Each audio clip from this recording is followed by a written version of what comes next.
खुशामदीद। Welcome है आपका एक बार फिर से रिव्यू चैनल पर। और आज मैं लेकर आई हूँ सर्दियों में खाया जाने वाला लड्डू, जो कि हर एक तरह के दर्द को ठीक कर देता है, चाहे वो दर्द आपके पैर में हो, पीठ में हो या बदन के किसी भी हिस्से में हो।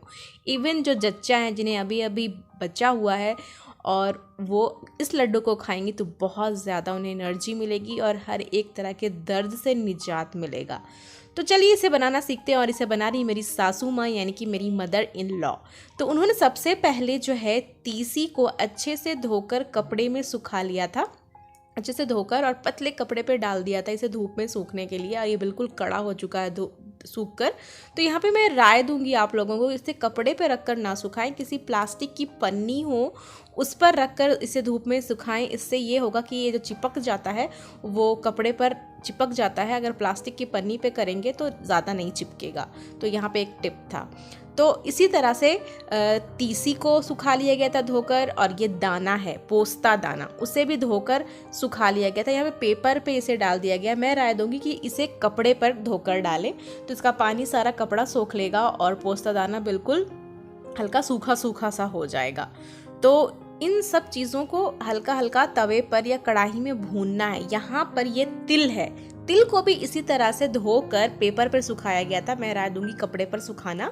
और सब चीज़ को, यानी कि तीसी, तिल और पोस्ता दाना, सबको हल्का हल्का कढ़ाई में धीमी धीमी आंच पर इस तरह से सेक लिया जा रहा है।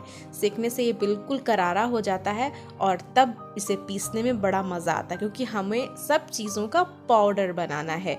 तो यहाँ पर ये तिल अच्छे से भून चुका है धीमी धीमी आंच पर। इसका कलर आप देख सकते हैं, वाइट और लाइट ब्राउन हो गया। यहाँ पर दाना को हल्का हल्का सेका जाना, दाना यानी कि पोस्ता दाना, उसे भी पेपर में सुखा लिया गया था। मैं कपड़े पर रखकर आपको बोल रही हूँ इसे सुखाइएगा, पेपर पर नहीं।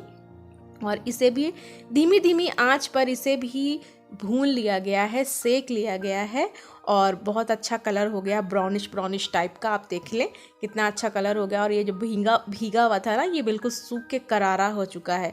अब इसे मिक्सी में पीसा जाएगा। उसी तरह से यहाँ पे आप देख रहे हैं तीसी, जो छत पर से मैंने लाया, धूप में सूखा हुआ था, इसे भी मैंने कपड़े से बहुत मेहनत करके इसे हटाया था। और सब चीज़ों को अब पीस लिया जाएगा। यहाँ पर दाना पीस रहा है, उसी तरह से हम लोग तिल को पीसेंगे, तीसी को पीसेंगे और तिल को पीसेंगे। तो सब चीज़ का इस तरह से पाउडर बना लेना है।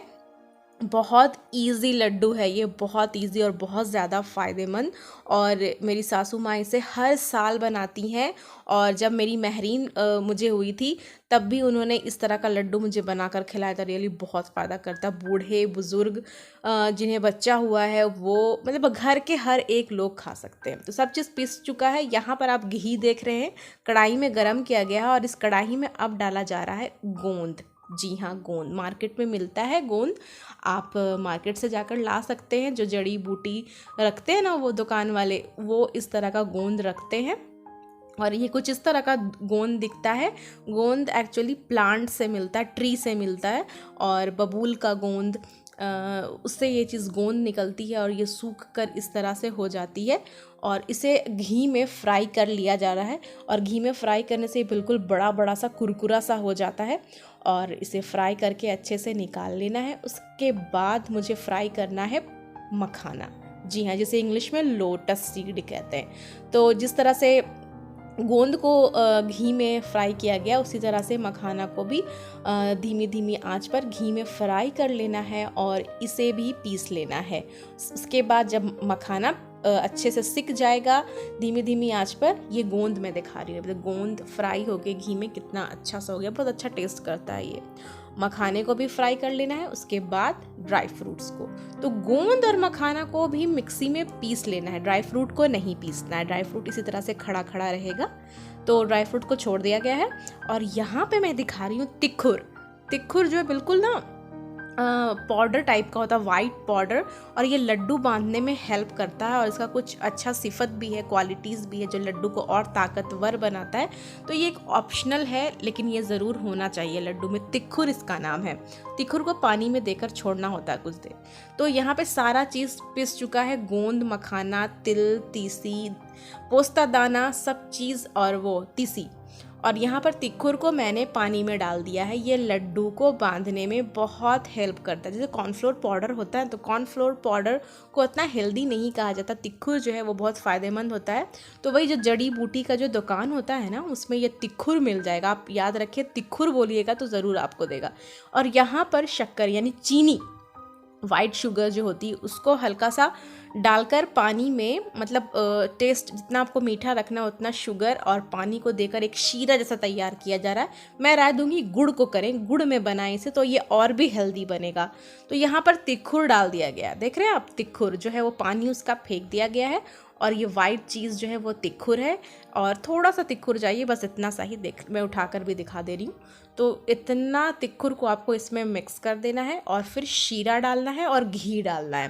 तो सब चीज़ टेस्ट के अकॉर्डिंग डालना है। ये जो चीनी का शीरा है, आप गुड़ का शीरा बना के डालें, मेरी तो यही राय रहेगी। जब मैं खुद से बनाऊंगी ना तो मैं गुड़ का शीरा डालूंगी। यहाँ पर मेरी अम्मी बना रही थी तो उन्होंने ये डाला, तो ठीक है, वो इस तरह से बनाती है तो मैंने रिकॉर्ड किया है। तो यहाँ पर घी भी डाला गया है, शुद्ध देसी गाय का घी यहाँ पर डाला गया है और शीरा डाला जाएगा। और फिर लड्डू को धीरे धीरे हल्के हल्के हाथों से, यहाँ पे किशमिश और ड्राई फ्रूट्स भी तो डालना है, मैं बोलना भूल गई। तो यहाँ पे अम्मी जो है वो किशमिश डाल रही हैं और ड्राई फ्रूट्स भी उन्होंने डाल दिया, जो मैंने रिकॉर्ड करना भूल गई हूँ यहाँ पर।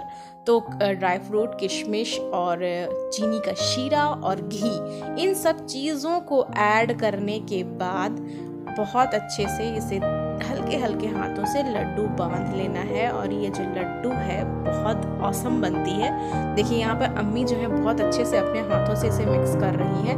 और ये जो मेरी अम्मी है, इन्होंने अपनी सासू माँ से सीखा था और मैंने अपनी सासू माँ से। तो ये ट्रेडिशनली लड्डू बनते आ रहा बहुत दिनों से घर पे, और मुझे भी सीखना ज़रूरी था, क्योंकि अगर सीखूंगी नहीं तो फिर बनाऊंगी कैसे। तो इस तरह से अम्मी ने लड्डू बनाया, मुझे भी सिखाया। तो आपको ये रेसिपी कैसी लगी? अच्छी लगी तो ज़रूर एक लाइक करके जाइएगा। Till then bye bye.